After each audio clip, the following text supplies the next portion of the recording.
সবাইকে আরো একটি ক্লাসে স্বাগতম। সবাই আশা করি ভালো আছেন, সুস্থ আছেন।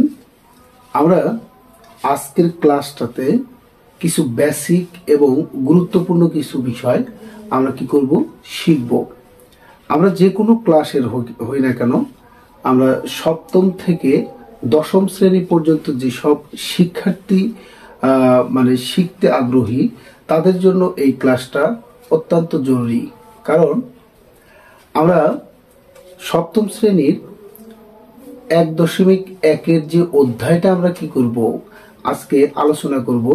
এই আলোচনাটা হলো মূলদ এবং অমূলদ সংখ্যা, এবং এখানে বর্গ এবং কি বর্গমূল নিয়ে।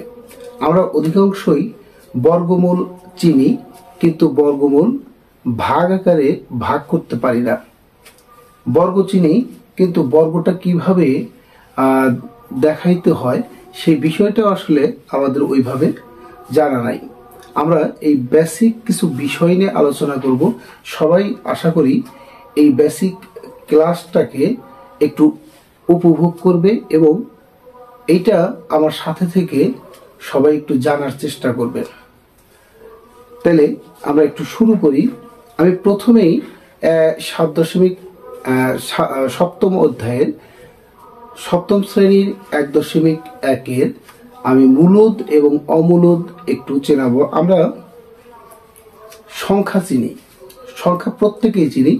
সংখ্যা যেমন সংখ্যা কি পূর্ণ সংখ্যা আছে, ভগ্নাংশ সংখ্যা আছে, দশমিক আছে, এবং কি আছে, ধনাত্মক সংখ্যা আছে, ঋণাত্মক সংখ্যা আছে। এই যে সংখ্যাগুলো আমরা বললাম, এখানে এই ধনাত্মক, ঋণাত্মক এবং পূর্ণ সংখ্যা এগুলো নিয়ে আমরা কি করব, একটু আলোচনা করব। এবং এরই ভিতরে আমরা মূলদ এবং অমূলদ সংখ্যাগুলো একটু বাছাই করে আমরা মূলদ সংখ্যা কোনটা এবং অমূলদ সংখ্যা কোনটা সেটা আমরা একটু কি করব, দেখব। আজকে আমি প্রথমেই মূলদ সংখ্যাটাকে একটু বিশ্লেষণ করার চেষ্টা করব। মূলদ সংখ্যাটা কি? মূলদ সংখ্যাটা হলো আমরা যে সকল সংখ্যাগুলোকে ভগ্নাংশ আকারে নিয়ে আসতে পারি। সহজ কথা হলো, যে সকল সংখ্যাকে আমরা ভগ্নাংশ আকারে প্রকাশ করতে পারি সেগুলো হলো কি মূলদ। এবং যে সকল সংখ্যা আমরা কি পূর্ণ সংখ্যা আকারে পাই, ধনাত্মক ঋণাত্মক যেটাই হোক, পূর্ণ সংখ্যা আকারে যখনই পাবো সেটা হলো কি মূলদ সংখ্যা। প্রথম কথা হলো যে আমরা ভগ্ন অংশ আকারে যখন পাবো সেটা নিশ্চিতভাবে কি বলতে পারি, সেটা একটা কি মূলদ সংখ্যা। তাইলে মূলদ সংখ্যা কি আমরা p/q আকারে কি করতে পারি, প্রকাশ করতে পারি। তাহলে মূলদ সংখ্যা কাকে বলে? যে সকল সংখ্যাগুলোকে আমরা p/q আকারে প্রকাশ করতে পারি তাকে কি বলা হয়, মূলদ সংখ্যা। এখন এখানে p/q বলতে কি, আমি 2/5 লিখতে পারি, অথবা 5 ভাগ কত 2। এই সকল সংখ্যাগুলো কি সবাই কি মূলদ সংখ্যা। আমি যদি ক্রমিক সংখ্যাগুলো লিখি, ক্রমিক সংখ্যাগুলো ডট ডট, এই সংখ্যাগুলো কি মূলদ সংখ্যা। আচ্ছা, এরপরে আমি একটু অমূলদ সংখ্যাকে একটু বিশ্লেষণ করব। অমূলদ সংখ্যাটা কি? যে সংখ্যাকে ভগ্নাংশ আকারে প্রকাশ করা যায় না। যে সংখ্যাগুলোকে ভগ্নাংশ আকারে প্রকাশ করা যায় না সেই সংখ্যাগুলোকে আমরা কি বলি, অমূলদ সংখ্যা বলি। এবং অমূলদ সংখ্যাগুলো দেখো, আমরা জানি যে 1/3। যদি আমি 1/3 লিখি, দেখো তো এখানে কি আছে, 1কে যদি ভাগ করি কত আসে, দেখো তো 1কে তো ভাগ করা যায় না 3 দিয়ে, দশমিক, এখানে একটা কি বসালাম 0। 3 তিরিক্ষা কত 9, 3 তিরিক্ষা 9, তাহলে বাঁচলো কত 1, দশমিক আছে 0, 3 তিরিক্ষা কত 9, আবার কত বাঁচলো 1, দশমিক আছে 0, 3 তিরিক্ষা 9, বাঁচলো কত 1। মানে এইভাবে কি সে কি চলতে থাকবে। এখন তাইলে আমরা আবৃত দশমিক সংখ্যাগুলোকে আমরা কি বলতে পারি, অমূলদ সংখ্যা বলতে পারি।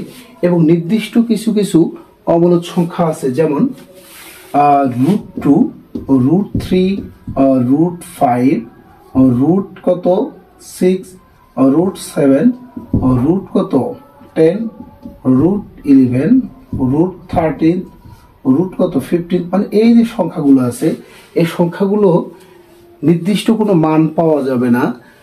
নির্দিষ্ট মান না পাওয়া গেলে আমরা সেই সংখ্যাগুলোকে কোনো সময় কি ভগ্নাংশ আকারে নিয়ে আসতে পারবো না।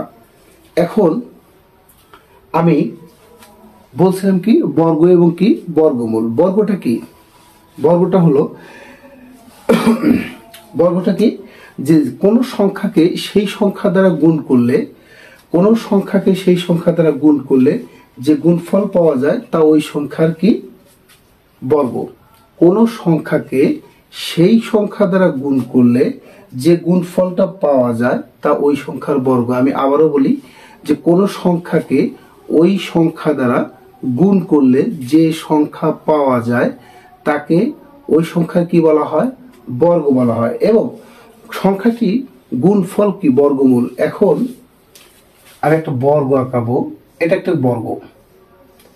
আমরা জানি বর্গটা কি যে চারটা বাহু দ্বারা, চারটা বাহু যদি কি থাকে সমান থাকে এবং প্রত্যেকটা কোণের পরিমাণ কি থাকবে সমান থাকবে, এবং এই চারটা বাহুর ভিতরে দুটো কি থাকবে কর্ণ, এবং এই কর্ণ দুটাও কি থাকবে সমান থাকবে, এটা একটা কি বর্গ। এবং প্রত্যেকটা বাহুকে যদি আমি এ ধরি, প্রত্যেকটা বাহুকে কি ধরলাম এ ধরলাম, তাইলে কি বলা হয়েছে যে কোন সংখ্যাকে সেই সংখ্যা দ্বারা গুণ করলে যে গুণফল পাওয়া যায় তা ওই সংখ্যার বর্গ। তাহলে এখানে আমি এ ধরছি, এ গুণন কত এ সমান কত এ স্কয়ার। আমি এখানে সংখ্যা ব্যবহার করলাম, এ সমান মনে করো কি ধরলাম 2 2 2 2 ধরলাম। তাহলে 2 গুণন কত 2 2 গুণন কত 4। এখন এই সংখ্যাটাকে কি বলছে যে সংখ্যাটি গুণফলে কি হবে বর্গমূল হবে। এখন এটা একটা কি সংখ্যা পূর্ণবর্গ সংখ্যা। তাহলে এটাকে যদি আমি রুট করি দেখো তো এটা কি হয়, এটা কি হয় 2 হয়। বর্গমূলের নির্দিষ্ট একটা মান পেলাম, সেটা হলো কত 2। আচ্ছা, এখন আমি আরো কিছু বিষয়ে আলোচনা করব। সেটা হলো কি যে আমরা যখন কি করতেছি এই অধ্যায়েরই আরো কিছু মৌলিক বিষয় আছে, যেমন মৌলিক সংখ্যা।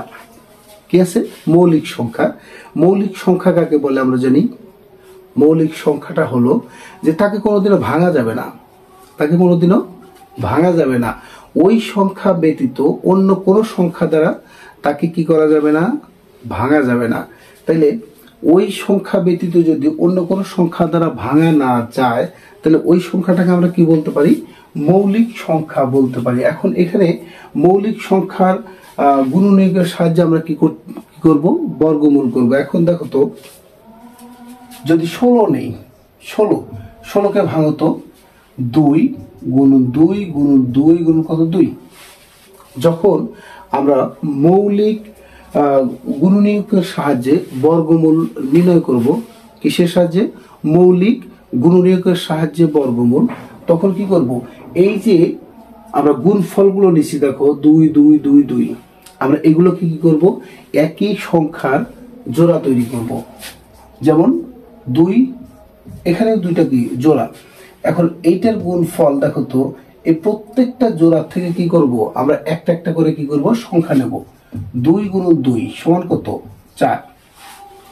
2 গুণন 2 সমান কত 4। দেখো আমরা অতি সহজেই এই 16 এর কি বর্গমূল